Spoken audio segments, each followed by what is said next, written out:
जी हाँ दोस्तों, आखिर ग्रीनलैंड पर ट्रंप कौन सी कर बैठी हो गलती जिस पर छुपाना पड़ रहा मुंह? भारत ने क्यों तरेरी आंखें?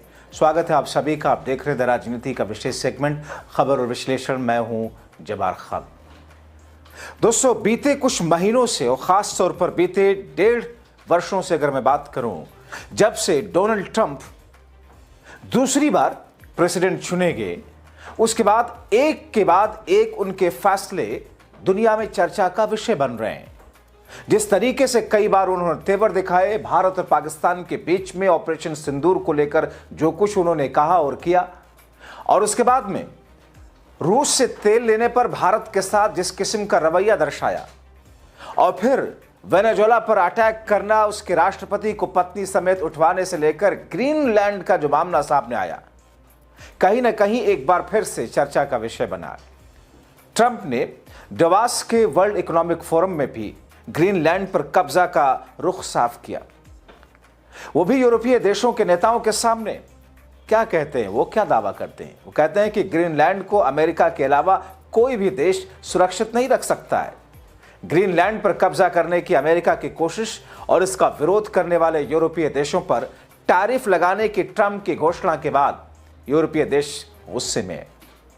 इसके साथ ही ट्रंप ने यूरोप को उसकी नीतियों को लेकर के खरी खरी सुनाने की कोशिश की और कहा कि यूरोप सही दिशा में नहीं जा रहा। ट्रंप ने कहा कि यूरोप पर ग्रीन एनर्जी और बड़े पैमाने पर आप्रवासन का बुरा असर पड़ रहा है। दावा किया कि यूरोप के कई इलाके पहचाने नहीं जा रहे।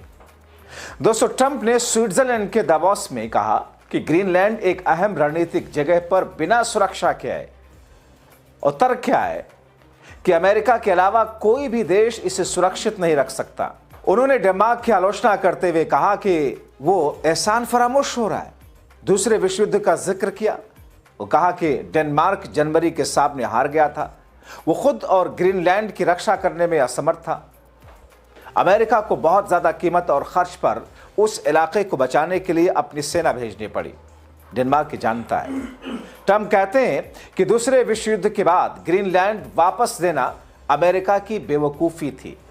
ट्रंप ने कहा कि हमने डेनमार्क के लिए ग्रीनलैंड में बेस बनाए, हमने डेनमार्क के लिए लड़ाई लड़ी, हमने ग्रीनलैंड को बचाया और अपने दुश्मनों को हमारे क्षेत्र में पैर जमाने से रोका। युद्ध के बाद हमने ग्रीनलैंड डेनमार्क को वापस दे दिया। ऐसा करके हम कितने बेवकूफ़ाना काम कर रहे थे। अब वो कितने एहसान फरामोश हैं। ग्रीनलैंड के रणनीतिक महत्व पर अपने विचार के स्तर पर रखे उन्होंने कहा कि अमेरिका नाटो को बहुत ज़्यादा पैसा और मदद देता है, लेकिन बदले में उसे ज़्यादा कुछ मिलता नहीं।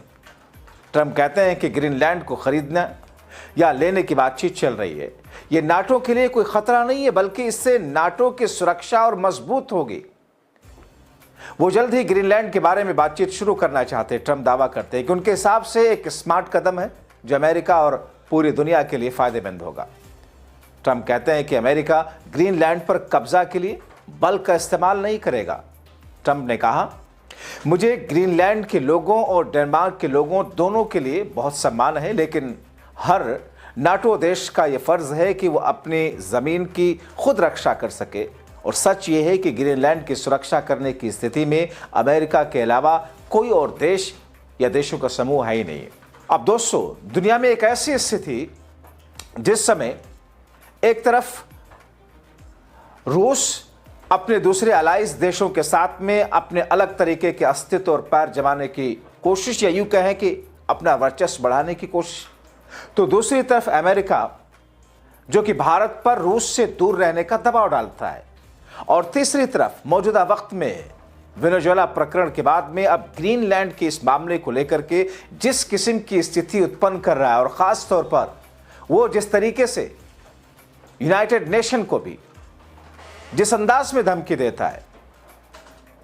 ट्रंप ने कहा कि देश अमेरिका प्रस्तावों पर हाँ या ना कह सकते हैं, लेकिन इसके साथ ही चेतावनी क्या देते हैं कि वॉशिंगटन उनके जवाब को याद रखेगा। ग्रीनलैंड खरीदने के लिए तुरंत बातचीत करने की अपनी बात दोहराई और कहा कि संयुक्त राज्य अमेरिका अपनी सुरक्षा के लिए बर्फ का एक टुकड़ा चाहता है। दोस्तों, अमेरिकी राष्ट्रपति डोनाल्ड ट्रंप कहते हैं कि यूक्रेन के राष्ट्रपति व्लादिमीर ज़ेलेंस्की से मिलेंगे। वो संघर्ष को सुलझाने की कोशिश के तहत रूसी राष्ट्रपति व्लादिमीर पुतिन से बात कर रहे हैं। ट्रंप यूक्रेन की स्थिति को खून खराबा बताते हैं, कहते हैं कि इसे रोकना उनकी प्राथमिकता है। वो दावा दोहराया कि जिसमें उन्होंने पिछले साल भारत और पाकिस्तान के बीच होने वाले संभावित युद्ध को रोका था। एक बार फिर से डोनाल्ड ट्रंप ने उसी स्थिति को बनाने की कोशिश की जिसमें उन्होंने भारत और पाकिस्तान के बीच में जो युद्ध चल रहा था उसके रोकने का, सीजफायर कराने का जो क्रेडिट लेते आ रहे थे, एक बार फिर से वही बात दोहरा दी। उन्होंने कहा कि उन 8 संघर्षों में से एक था जिन्हें उन्होंने एक ही साल में होने से रोका। दोस्तों, ट्रंप ने अपने भाषण की शुरुआत जिस तरीके से अमेरिकी अर्थव्यवस्था की तारीफ से की कि अमेरिका तेजी से बढ़ रहा है, मजबूत है, घरेलू अर्थव्यवस्था पर फोकस कर रहा, लेकिन फिर यूरोप की तरफ मुड़ गए। कहते हैं कि मैं यूरोप से प्यार करता हूं, चाहता हूं कि यूरोप अच्छा करे, लेकिन ये सही दिशा में नहीं जा रहे। यूरोप में अनियंत्रित आप्रवासन बढ़ता है, सरकारी खर्च और विदेशी आयात से नुकसान पहुंचता है। उनके दोस्त यूरोप के कई शहरों से लौट करके आकर कहते हैं कि अब उन जगहों को पहचान नहीं पाते। ट्रंप का भाषण ऐसे समय में आया जब ट्रंप और यूरोपीय नेताओं के बीच में ग्रीनलैंड को लेकर बड़ा तनाव चल रहा है। ट्रंप ग्रीनलैंड को अमेरिका में शामिल करना चाहते हैं क्योंकि ये आर्कटिक में रूस और चीन से सुरक्षा के लिए जरूरी है। डेनमार्क और अन्य यूरोपीय देशों पर 10% से 25% तक टैरिफ लगाने की धमकी दी है अगर वो ग्रीनलैंड नहीं बेचते हैं या उनके प्रस्ताव का विरोध करते हैं। ट्रंप कहते हैं कि उन्होंने ड्रग्स की कीमतों के मुद्दों पर फ्रांस के राष्ट्रपति इमैनुअल मैक्रों को और टैरिफ लगाने की धमकी दी थी। अब दोस्तों, यूरोपीय नेताओं ने ट्रंप की धमकी का कड़ा विरोध किया। फ्रांस के राष्ट्रपति इमैनुअल मैक्रों ने कहा कि यूरोप गुंडों के सामने झुकेगा नहीं, कानून के शासन को पसंद करते हैं हम। अमेरिका की कोशिश को यूरोप को कमजोर करने वाली बताया। दोस्तों, कनाडा के प्रधानमंत्री ने कहा कि वैश्विक व्यवस्था टूट रही है, न कि सिर्फ बदलाव। ट्रंप की नीतियों की आलोचना करते हुए कहा, ईयू के अध्यक्ष उर्सुला वॉन डेर लेन ने टैरिफ को गलत बताया और कहा कि यूरोप एकजुट और संतुलित जवाब देगा। सहयोगियों के बीच ऐसा नहीं होना चाहिए।